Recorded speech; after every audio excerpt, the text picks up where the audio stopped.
عاملين ايه؟ وحشتوني قوي. اللي اول مره يشوفني انا رغدان. في الفيديو بقى النهارده هنعمل حاجه حلوه، يعني تحليه كده سريعه، ومش محتاجين ان احنا نقف واحنا بنعمل الفطار ان احنا نحضرها قبل الفطار. يعني مش بتاخد وقت زي الكنافه والبسبوسه والحلويات اللي انتوا عارفينها. هي سريعه، وكانت الفتره اللي فاتت ترند، فمن مكوناتها كده لما شفتها حاسه ان هي تطلع حلوه. تعالوا اقول لكم ايه المكونات بتاعتها وهنعملها ازاي. نعملها مع بعض، انا اول مره اعملها معاكم.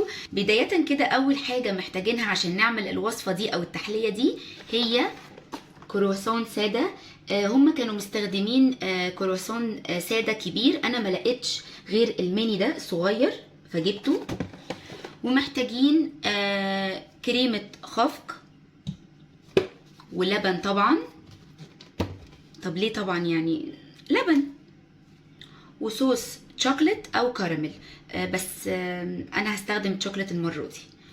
وهنستخدم حليب مكثف محلى، وكمان ساعات بيستخدموا قشطه بس بدل الويبنج كريم او حاجه، بس انا هستخدم كريمه الخفق بقى وخلاص هيبقى كده. وحاجه تانية حاجه محتاجينها عشان نعمل الوصفه دي هي شوكولاته كندر اللي هي دي. وتعالوا يلا نبدأ نعملها، وهدوقها معاكم وهقول بمنتهى الصراحة. يلا بينا. أول حاجة هنحطها هي اللبن. حطيت تقريبا كوباية وربع كده لبن، وبعدين هنحط الويبنج كريم ونسيب بقى اللبن يسخن قوي. وفي الوقت ده هنحط الكرواسون بتاعنا. مفروض ان هما كانوا بيحطوا كرواسون كبير ويقطعوه حتت، بس انا حاطه ميني كرواسون فحطيته من غير ما اقطعه. تحطوا بقى لغاية ما تكملوا الحاجة اللي بتعملوا فيها ان هي تبقى كلها كاملة. قعدت بقى اعمل بالمعلقة عشان الكرواسون يشرب اللبن. وبعدين لما بيسخن جامد هنحط الحليب المحلى المكثف. حطيت حوالي 5 أو 6 معالق، طبعا حسب السكر انتوا عايزينه قد ايه، تقدروا تتحكموا والكمية اللي انتوا عاملينها. وبعدين لما بيغلي اكتر هبتدي احط الشوكولاتة. في الخطوة دي انا كنت غلطانة ان انا اصلا زودت لبن تاني من غير ما تشوفوا. انا زودت لبن، مفروض ما كنتش زودت. وكمان قبل ما احط خطوة الشوكولاتة والصوص بتاع الشوكولاتة مفروض كنت سبت اللبن يتكثف اكتر ويغلي اكتر، عشان بعد كده الشوكولاتة ما بقتش باينة. يعني انا بعد ما حطيت الشوكولاتة سبتها تغلي تاني عشان اللبن يقل، ومع ذلك هو ما قلش قوي لان زي ما قلت لكم انا زودته زيادة شوية. انتوا خدوا بالكم من الحكاية دي. وهو ده كان شكله لما ابتديت يعني احطه بقى في الطبق. كان برضو شكله يجنن. كان هيبقى شكله احلى لو حطيت الشوكولاتة في الاخر خالص قبل ما اسيبه يغلي. وبس كده.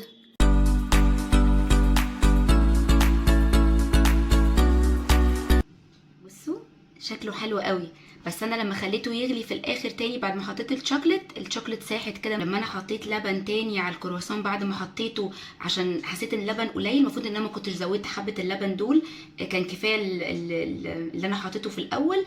يعني حاسه ان هو كتير شويه مني، المفروض ان هو يبقى اقل من كده شويه. تعالوا بقى ندوق واقول لكم رايي.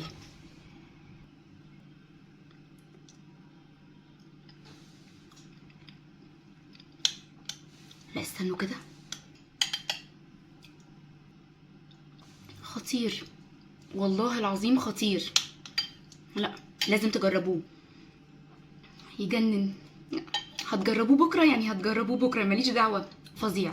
الحليب المحلى المكثف مع الويبنج كريم مع اللبن، كله مع بعضهم مع الشوكولاته الكندر في الاخر، فظيع. هو بصوا انا الوحيد اللي ممكن ما يتحطش هو الصوص الشوكليت، يعني طالما حاطين اللي هو الشوكولاته الكندر خلاص. بجد بجد المكونات مع بعض رهيبه. لو ما كانتش عجبتني كنت هقول لكم، انا صريحه جدا. بتستاهل التجربه وتستاهل ان احنا نعملها كتير، سريعه قوي ومش محتاجه واقفه في المطبخ كتير، عشان في رمضان انتوا عارفين الوقت ضيق وبنبقى عايزين تحليه، فدي احسن تحليه. اسيبكم انا بقى وادخل اكملها. تقريبا هاكلها لوحدي، مش هسيب للعيال حاجه. قبل ما اروح اكلها بقى احب اقول ميرسي بجد للي بيتفرج على الفيديو لغايه اللحظه دي. ويا رب الفيديو يكون عجبكم، ولو عجبكم ما تنسوش تعملوا لايك وشير للفيديو. بحبكم قوي قوي. باي باي.